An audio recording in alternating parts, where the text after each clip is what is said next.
The views and opinions expressed in this program do not necessarily represent those of Natural Bridges Media or KSQD's staff, volunteers, or underwriters.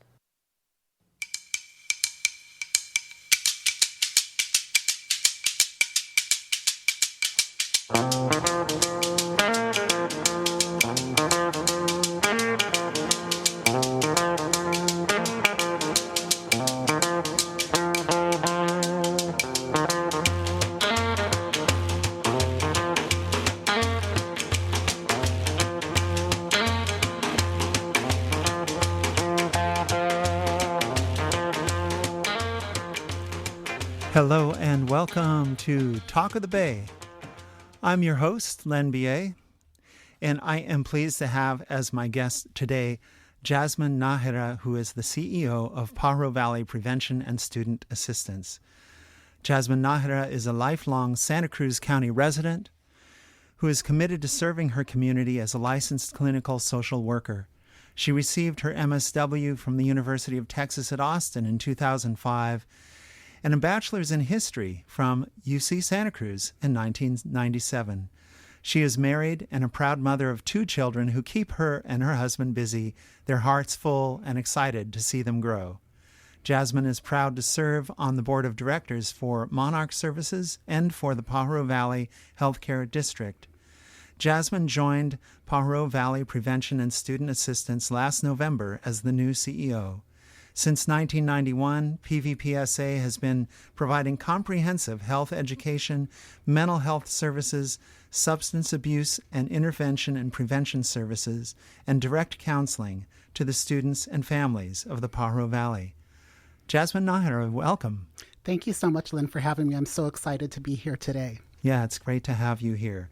And I know things are busy right now in Pájaro Valley with a lot going on, and crises always affect people's mental health as well as their physical well-being. So I know you're busy, and I appreciate you taking the time to be here for this interview. And I hope later we can talk a little bit about what is going on right now and how those crises, particularly in the neighborhoods of Pájaro itself, on the Monterey County side of the river, are affecting people. Absolutely. PVPSA offers both community-based and school-based counseling services. Could you describe the counseling services and the needs you're trying to address? Yeah, absolutely. So Pájaro Valley Prevention and Student Assistance has been in our community for decades. And what we really pride ourselves in is being able to provide those behavioral health supports to youth and families that are primarily within the Pájaro Unified School District boundaries. So that's inclusive of Aptos High, Aptos Junior High, Rio Del Mar, and then all of the schools that are in Watsonville and even some of those schools that are in Monterey County. Really, we have various types of services. We have master's level clinical interns that are placed in most of the elementary schools in Watsonville as part of the Kids Corner program. And those are clinical interns that carry a caseload of students at those individual schools and try to support them in meeting whatever their needs are. Most of those students have been referred by teachers, their social emotional counselors, and or parents. Mm-hmm. So those interns provide a really important level of service for us. From there, we also do provide, we have other counselors, some that are on the license track, some that are already licensed clinical social workers and MFTs, doing some more of those school-based services where they do meet with the children at school, but then also we have clinical services in our offices in Watsonville where we try to bring the families in to do more family sessions and not just one-on-one. Most of us know that in order to really create some change, we have to be inclusive of those families and center them, not just the child. We also have services and contracts set up with Santa Cruz County Behavioral Health and Monterey County Behavioral Health to provide Medi-Cal services. So we provide the same level of care of Santa Cruz County Behavioral Health.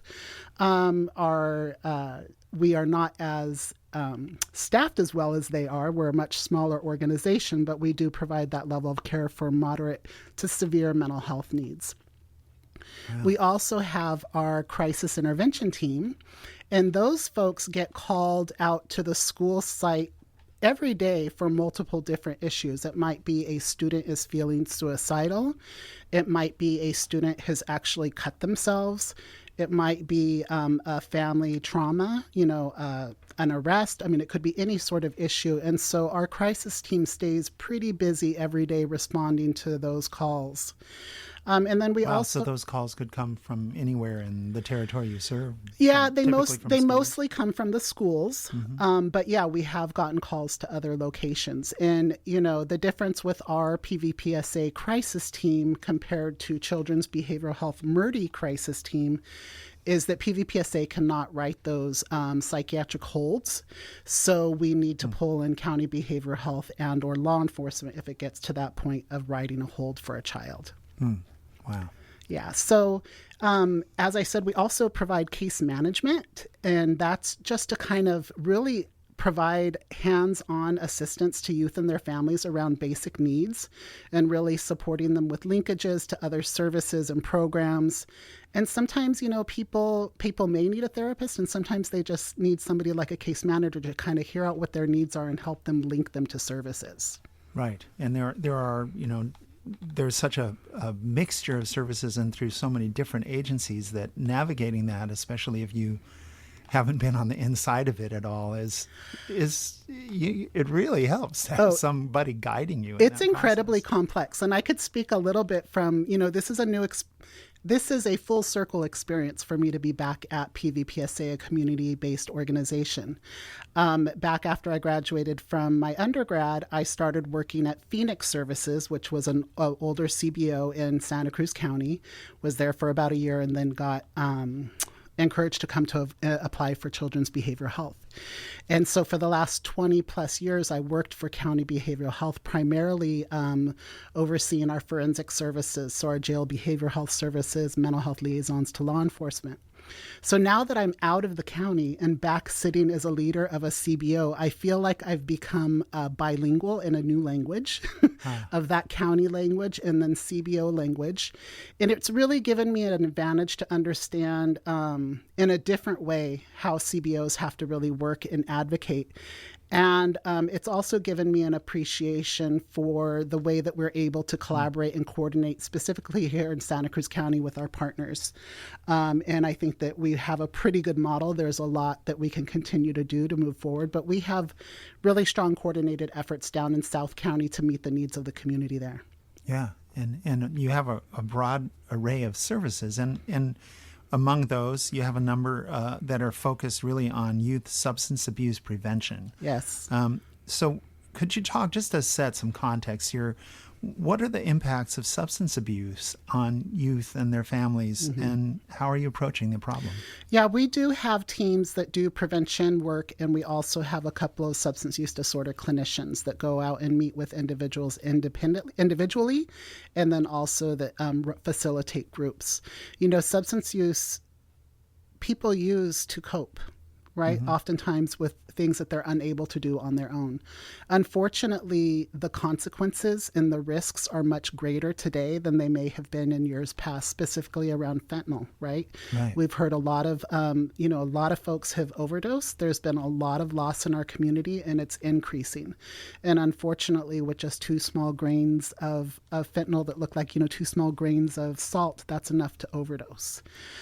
So it's a really severe issue in our community, and we are trying to create more opportunity to educate, engage youth, engage parents in the conversation. We co-hosted a town hall a couple of months ago specific to opioids, right? But that was really geared in Spanish for our Spanish-speaking community and families so that they could also start to have a better understanding. It's really hard to track, and there's so many new things coming our way, and you add the layers of social media, and if you don't have families that are really aware of what's going on, our kiddos are being sold drugs via online.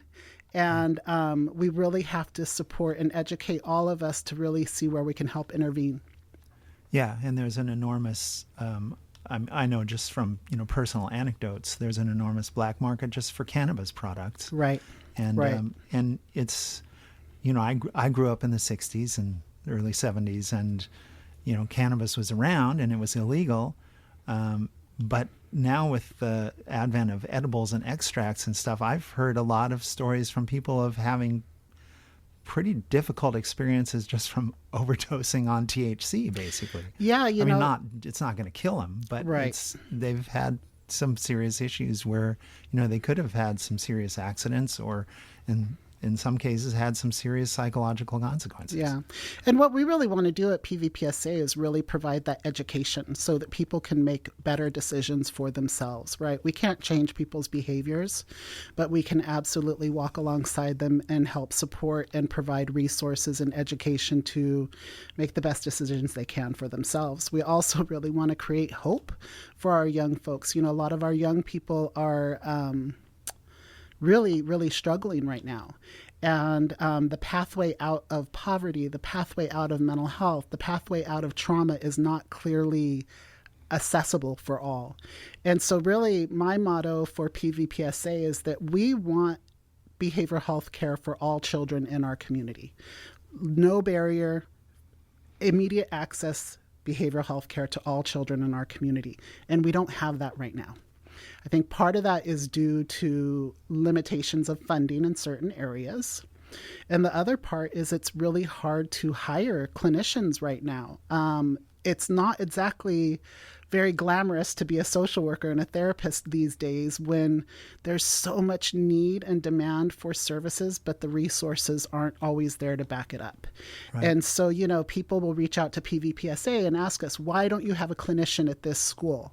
Well, maybe at that school, we didn't have a contract set up with them. And so we don't just have clinicians sitting around waiting to respond to a need. All of our clinicians are maxed out and assigned to cases, Yeah. So we are in a challenging situation, especially around the lack of workforce. And it's not specific to PVPSA, even at County Behavioral Health. They're down, I believe, 30% in their workforce. Oh, no kidding. So this is across the board.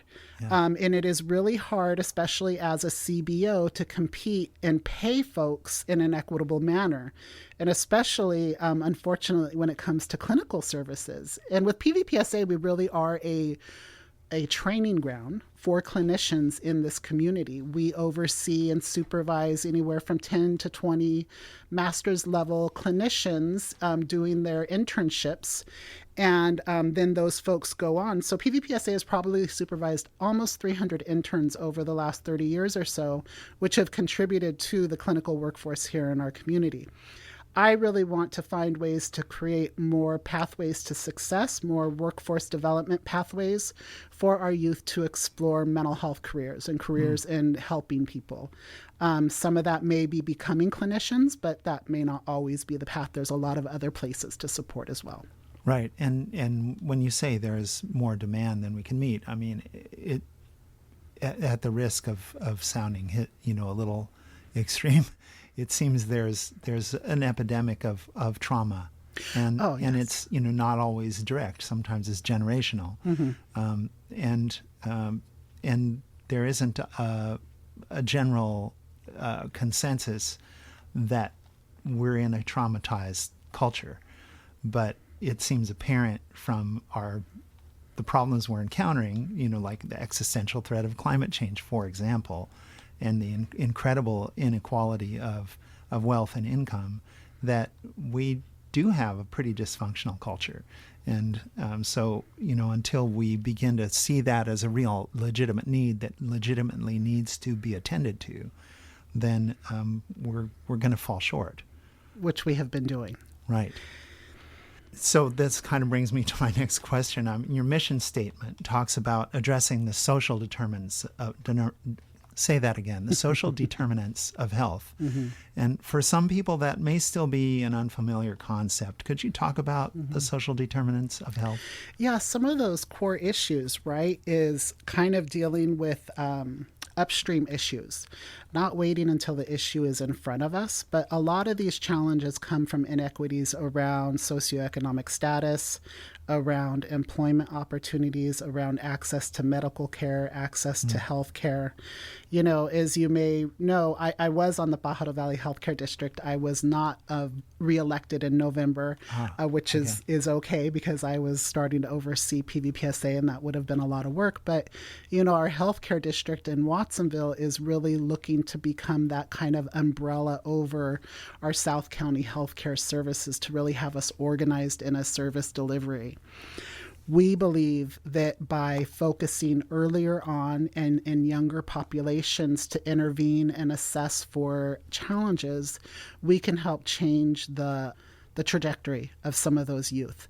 It is really challenging to ask youth and families to make really major changes when they are in middle school and high school. And not to mention, I mean, I always like to mention this as adults, as functioning adults, how many of us have engaged in therapeutic relationships with a clinician and really invested that time? For those of us that have, we know it takes years to create change. But with a lot of our youth and families that are most struggling, we expect them to access services and create change and turn things around in a month or so. Right. And that's just not realistic. But meanwhile, our youth are still, living and surviving in these environments and making decisions that could have really negative consequences on them and decisions for survival, right? Right.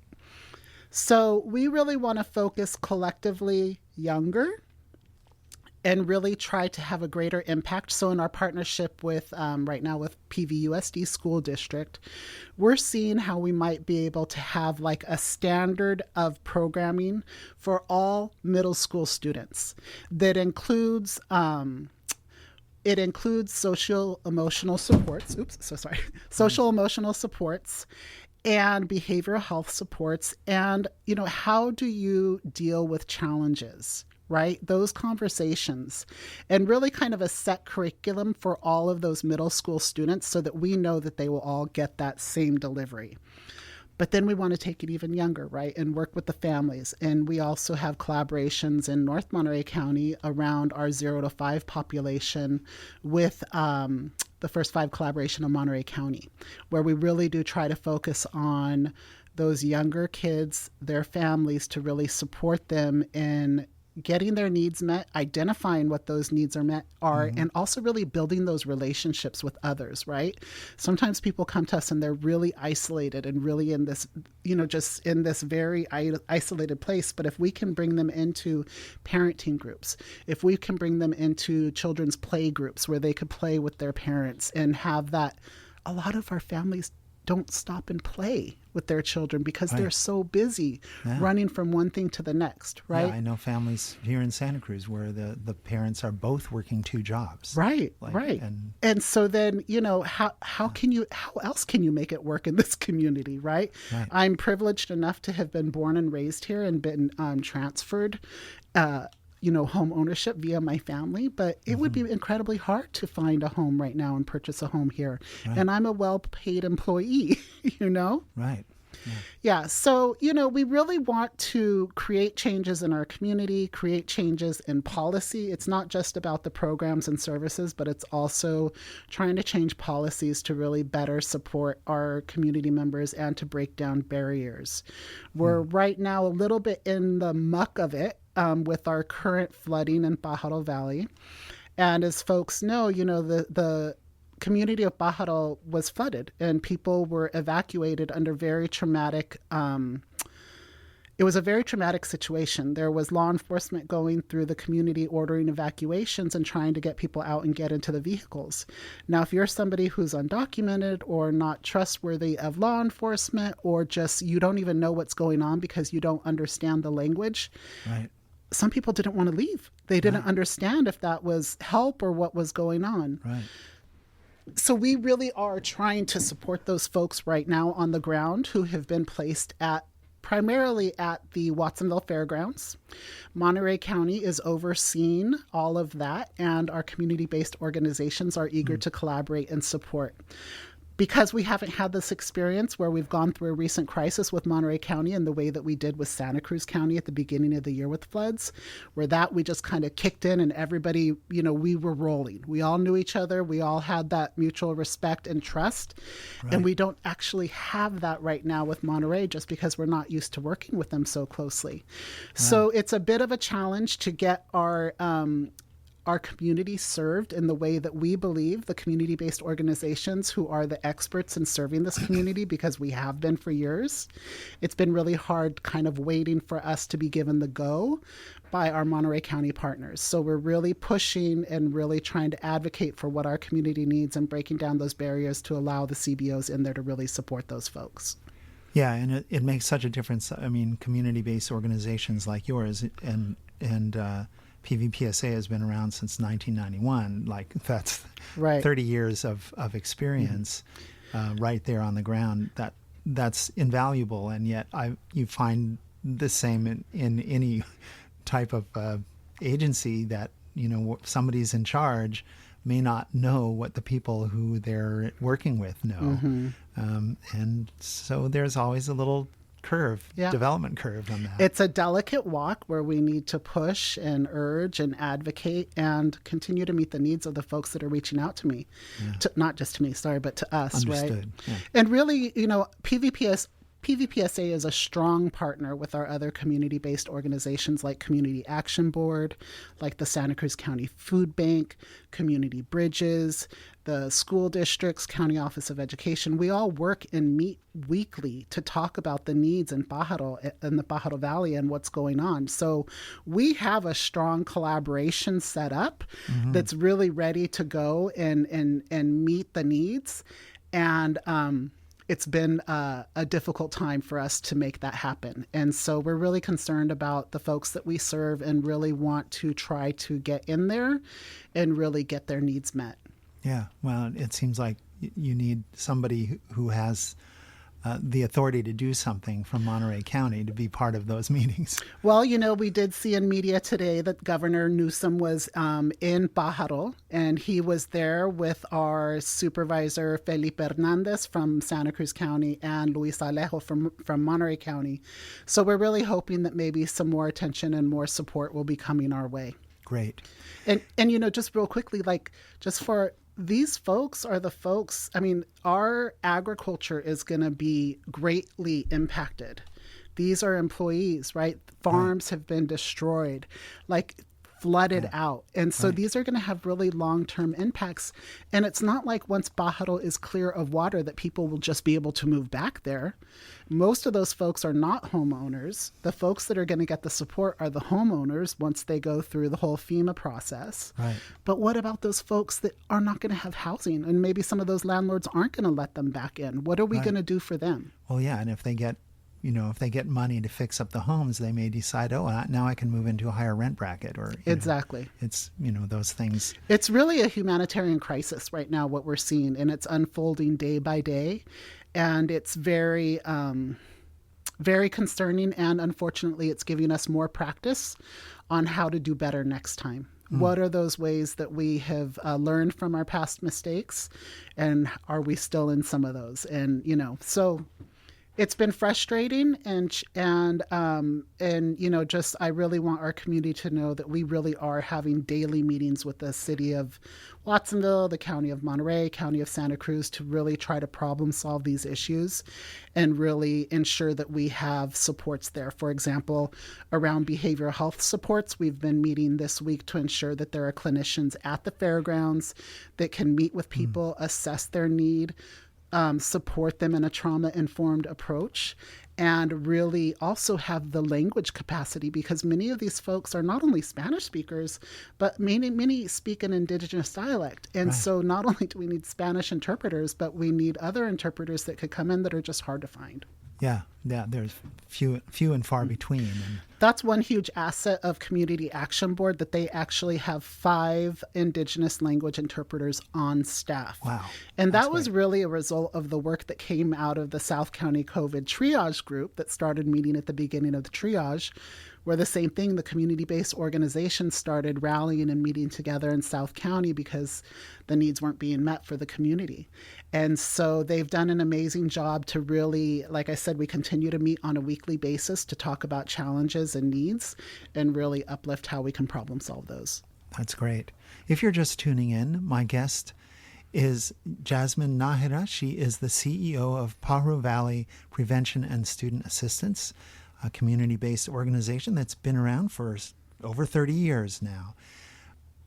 Jasmine, your PVPSA also has some programs under the heading of restorative justice.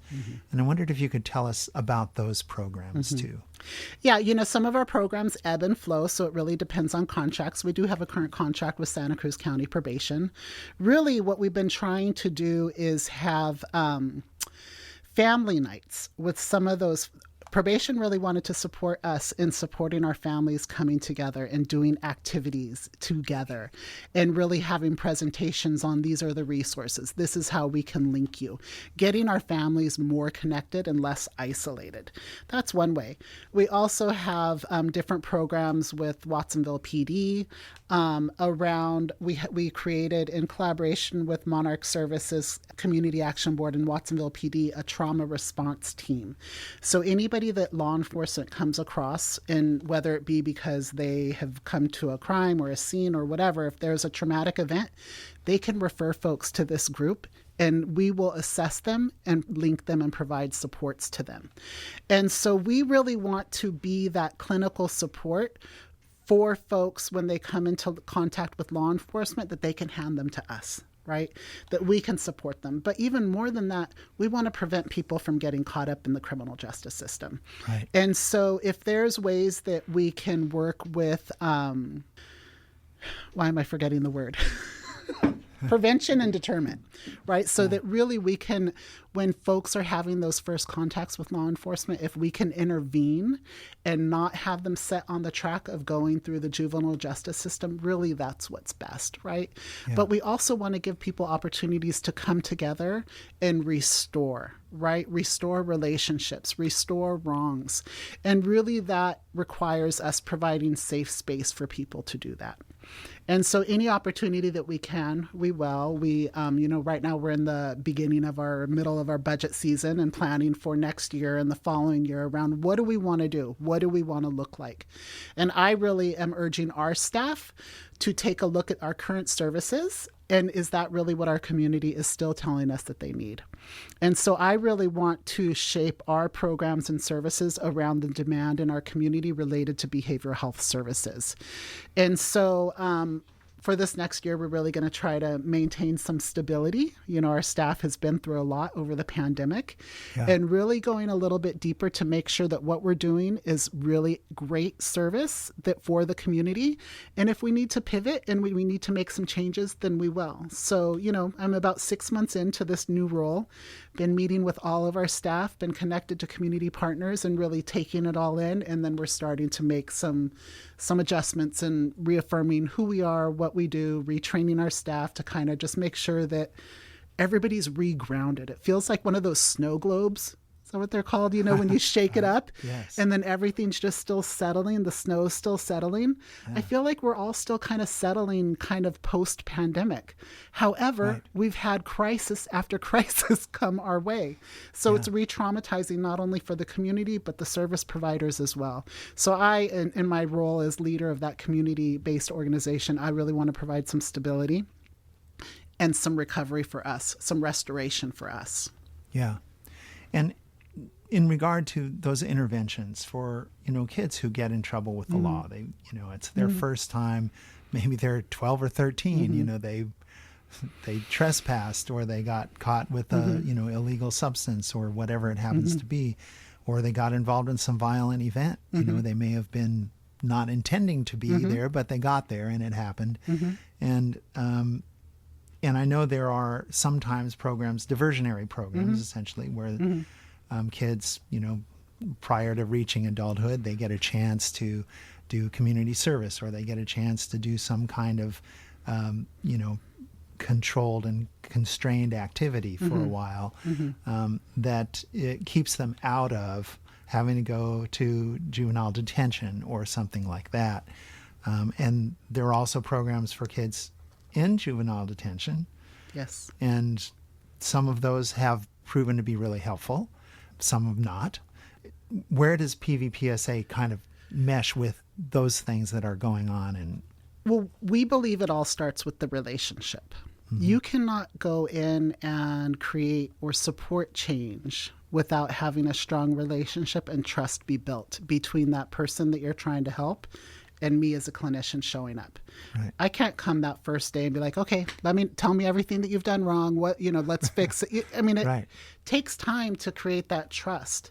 And so that's what I really try to instill in our staff, that the first thing, I don't want us to get caught up on our clinical expertise or what intervention we're going to provide or any of that. I want us to show up and be present and engage and listen and build that trust and be that safe space for our community members and our children. And from there, we can start to intervene in areas where the need has been assessed, and we have a plan with the youth and families around, this is what we want to do to support you. This is how we're going to do it. Some of that might be getting enrolled in our Empower Watsonville group, which is a youth leadership group. Some of that might be getting directly connected to clinical services. It might be getting them set up with positive mentors. It might be getting them set up with internships, but creating more pro-social opportunities and activities for our youth. We have to replace what youth are drawn to other youth, specifically talking about gang-related youth, right? Yeah. Those are familial relationships. Yeah. And so people, often siblings, cousins. Yeah. And also, I mean, they provide something that these youth aren't maybe getting in other places. And so we can't take that away and then expect them to just, we have to offer something in place of, right? Yes. And, this idea that kids get, sent off to a group home and then they come back into the community. But if we haven't done that work here in the community, we need to provide that treatment in the community so our folks know how to cope and live here in their own communities. Yeah. And I mean, for all the negative things that come out of gang activity, it does provide an opportunity to develop leadership skills, to develop negotiating skills, to prove yourself as someone who's coming into it towards adulthood. Not necessarily, the criteria for being proven is not necessarily a good criteria, but it is something where in relation with each other, gang members often get a lot of benefit that they wouldn't get if they weren't involved in something that parallels that experience. And providing a parallel experience that's productive and positive, or having gangs, as has happened with some gangs in the Los Angeles area, I know, they've turned to doing community service. Well, that's a really different thing, for a bunch of youth to organize themselves around doing something positive for their community. Right. So, it's a complicated issue, but I think we tend to see gang, you hear the word gang and you mean, it's immediately black and white response. Oh, this is a horrible, horrible thing. Well, yeah, a lot of bad things have happened, and and particularly in drug trafficking, it's a really huge problem. But it's, for the people involved, it's not a complete black and white thing. Yeah, it's very people gray. Need to understand it's that. Very gray. Even I, as a youth growing up here in Santa Cruz County, I hung out in areas that were not exactly the most pro-social and positive areas, but I was seen and I was accepted. And I felt like I was part of something, and that's something that really, as a young person, if you're not getting that, we need that as young people to be seen, heard, and expected or accepted, right? So you will find that somewhere. Yeah. So let's create more positive places for youth to find those positive supports and encouragement. Yeah. Very important. Well, we're going to take a really short break, and we'll be right back with further conversation with Jasmine Nájera right after this. If you're just joining us for Talk of the Bay here at KSQD, I'm your host, Len B.A., and my guest is Jasmine Nájera. She is the CEO of Pájaro Valley Prevention and Student Assistance. Jasmine, I noticed looking at your website that PVPSA also offers parenting workshops, and you've done curriculum materials for teachers. How do those services complement your primary mission? Well, we really believe that you can't just focus on the student, the youth, when you're trying to provide clinical supports and interventions and treatment.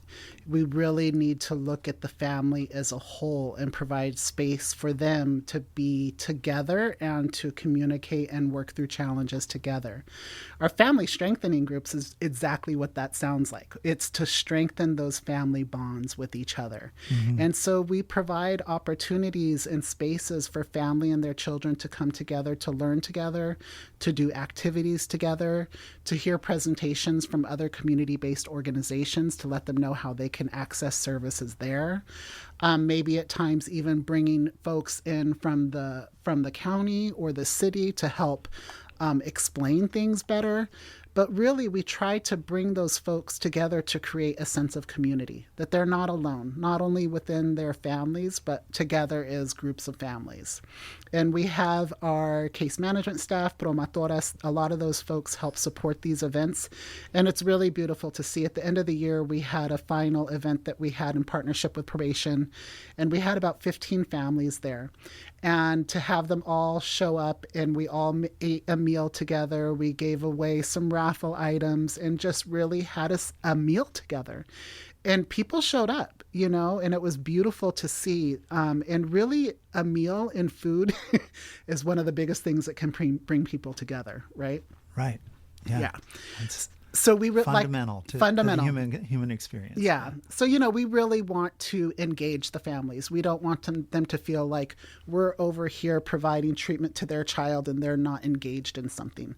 They're a key part of all of that, and we want to work in partnership. And, it's not always just parents. Sometimes it's the grandparents, it's an aunt and an uncle who are those care providers, right? Right. Yeah. I know families like that where the grandparents are doing the bulk of the parenting. Yeah. So, yeah.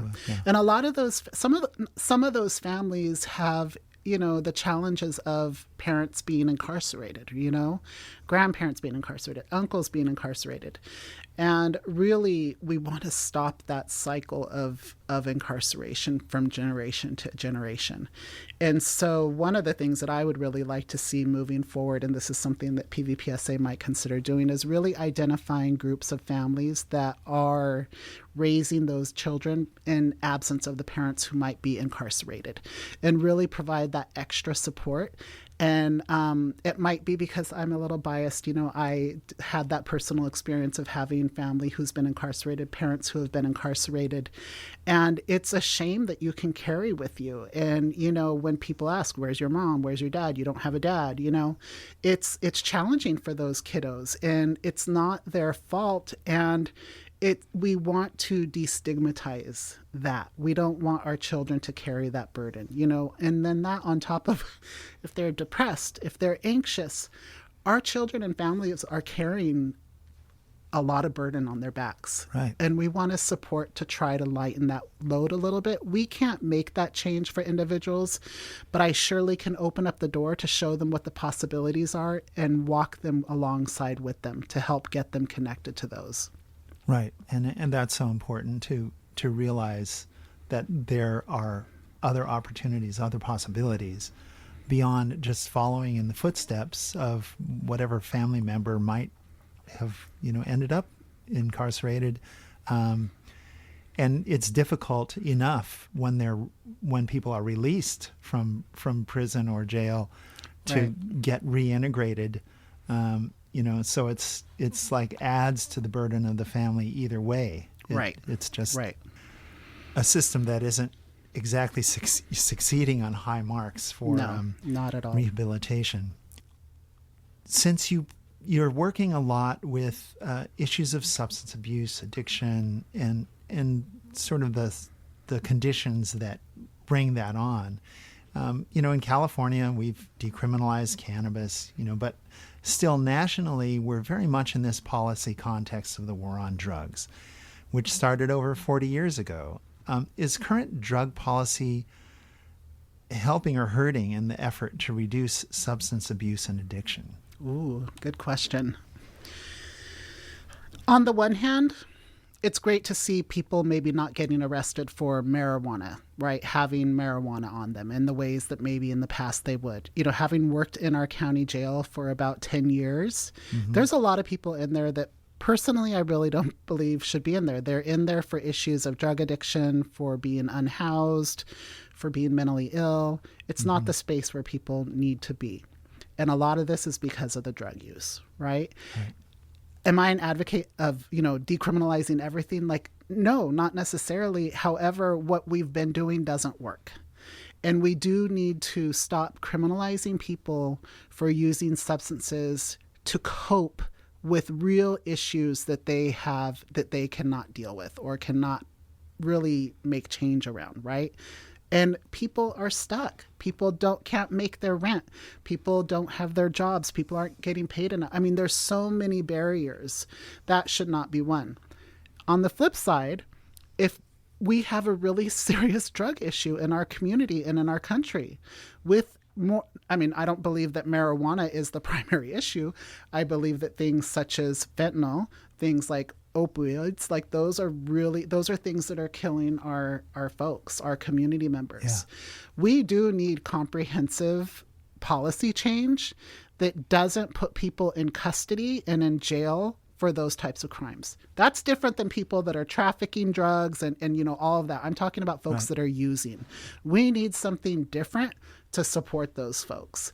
We need better programming and better alternatives for these individuals, right? And a lot of these programs that we have here locally they're great and they've been here for a very long time. And I wonder if they're really meeting the needs of our community. And that's part of what I was saying also around PVPSA really looking internally to ensure that what we're still doing is really still meeting those needs and is really effective. Because I'll tell you what, if we have a youth right now who needs substance use disorder services inpatient, it's very difficult to find, very challenging to locate a bed for a youth. The only youth treatment facility here in Santa Cruz County right now for substance use disorder is the camp, and that's a private facility. The county has a contract with them, but it's really hard to get our youth in there. We have our youth that are housed in other locations who are on probation, right? Especially some of those youth coming back from CY. They're not here in our community. Yeah. They're getting housed somewhere else. Yeah, but they're part of families. But they're part of families in our community, right? So we have it feels like a hot mess, the situation in which we're in. Our families are fragmented all over the place, and we want to bring people together. We want to bring our youth, we want to bring our families, and we want to bring our community together to best support each other. And really, those community-based organizations are the ones that are primed to really continue to work with our youth and communities because we are them. Our staff are those youth. Our staff are those communities. And we have that trust and we have those relationships with those community members.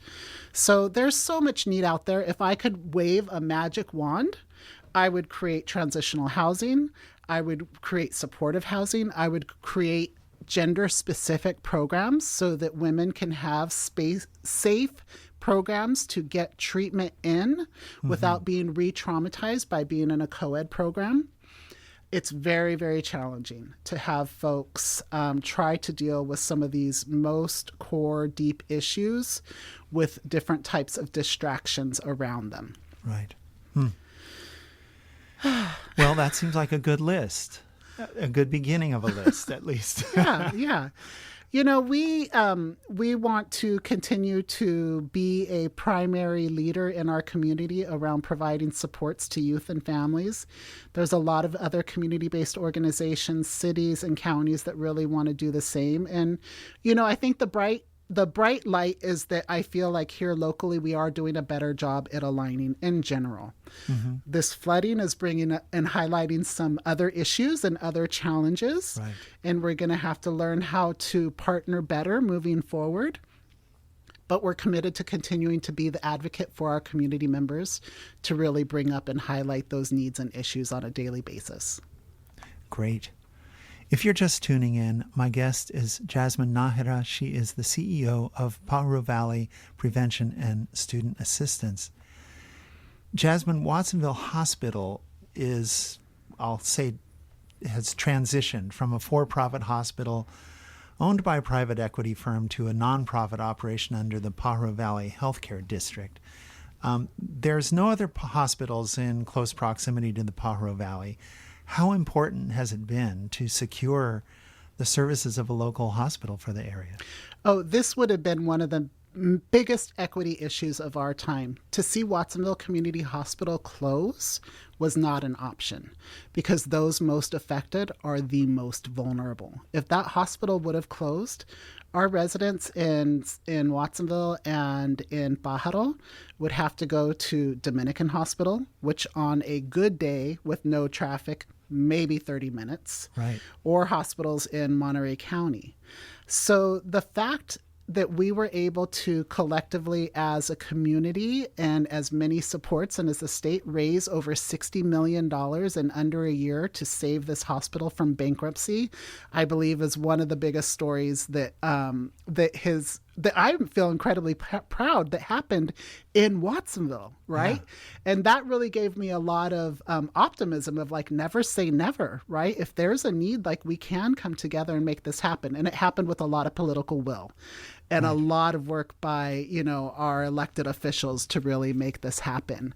But this is incredibly core and important to those community members who don't have cars, who don't have transportation. They need a local hospital that they can go to. Not to mention that the majority of the births that happen in our county happen at Watsonville Community Hospital. Right. If that was gone, yeah, what message are we sending to our community?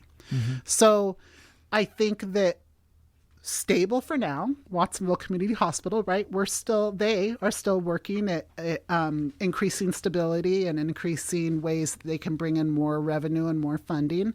And they're on a good path. Is it a perfect situation? No, it's really challenging. It's hard to hire nurses. It's hard to hire staff, right? Yes. But they're on the path, and we're hopeful that with the support, they recently created a foundation arm so that they will continue those fundraising efforts for the hospital. All right. Yeah. And that's, coming out of the private equity model is a trick because they saddle the hospital with all sorts of debts at the same time. There was over 20 CEOs in like the last 20 years. I mean, what does that say, right? There's no stability. Those staff were figuring out how to do it on their own. Kind of similar to the community of Watsonville, right? Mm-hmm. When leadership doesn't have it together, then like staff and line staff jump and just get it done. Yeah. It's not always as best they can. Yeah, and because it's not always resourced. Facilitated very well if there isn't somebody up above running interference, essentially. Yeah. So I wanted to, you mentioned, how much money was raised to help Watsonville Hospital be saved and kept open. I'm curious, how is PVPSA funded? Good question. So we are funded through a few streams. One is through those contracts for county behavioral health, right? So to provide those Medi-Cal billable services. Mm-hmm. We also have a large funding stream from PVUSD, from the school district, to provide those school-based services.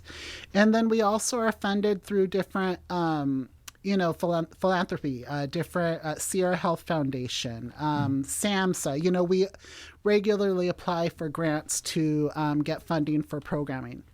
And I also want to be really careful about not just running after funds, right? I think that as leaders, sometimes we can feel like, oh man, but we need to stay with what is our service? What is our program? Sure, because funding always comes with a criteria of how it's supposed to be spent. Yeah, and we don't want to be in the situation where we are hiring and then having to lay staff off, and having to lay staff off because the grant has ended. So, we're really looking at specifically where we want to grow the revenue.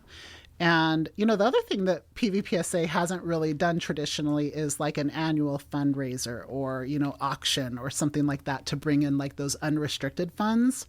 And so, being on the board of Monarch Services, that's something that we've done yearly, and a lot of other community-based organizations do that. So we're going to also look for ways to kind of uplift and highlight the service that PVPSA provides in our community, especially within the context of behavioral health needs being so highly sought and in demand, and also incorporating that with PVPSA really growing the clinicians for this community. And I would love to bring back a lot of those interns to really talk about those experiences and really create more discussion around that and the important role that PVPSA plays in the growth and development of clinical interns.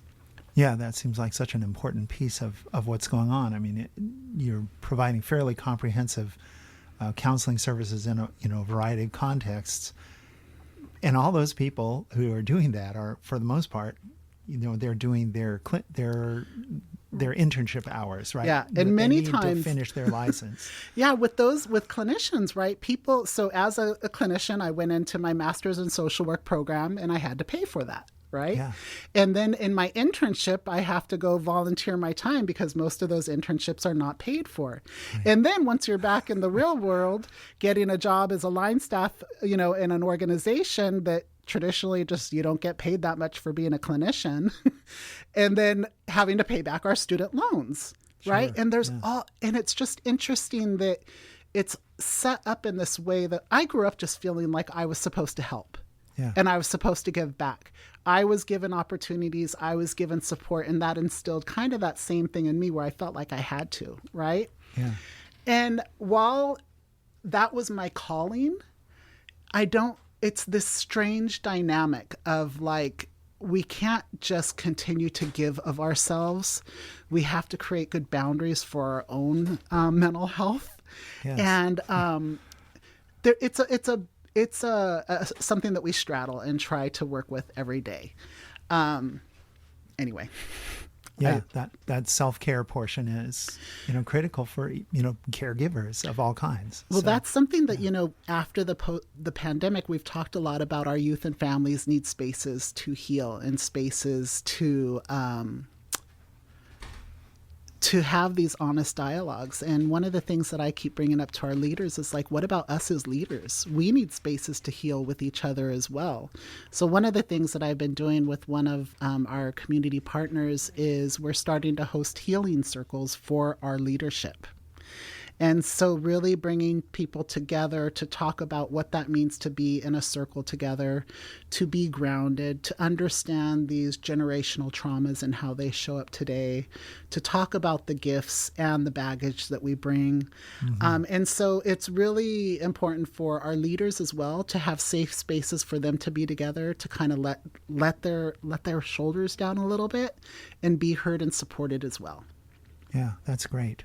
That's true leadership. Thank you. Thank you. You've probably witnessed some profound changes for young people you've worked with. Are there any particular stories that you'd like to share? Well, here, like I said, I've only been at PVPSA for like 6 months, but I'll take it back to my earlier work. I traditionally started out working in the Children's Behavioral Health Division of County Behavioral Health. And there was one particular gentleman who will remain nameless, but I was his clinician from, and I actually not knew him, but I knew of him from when he was a child.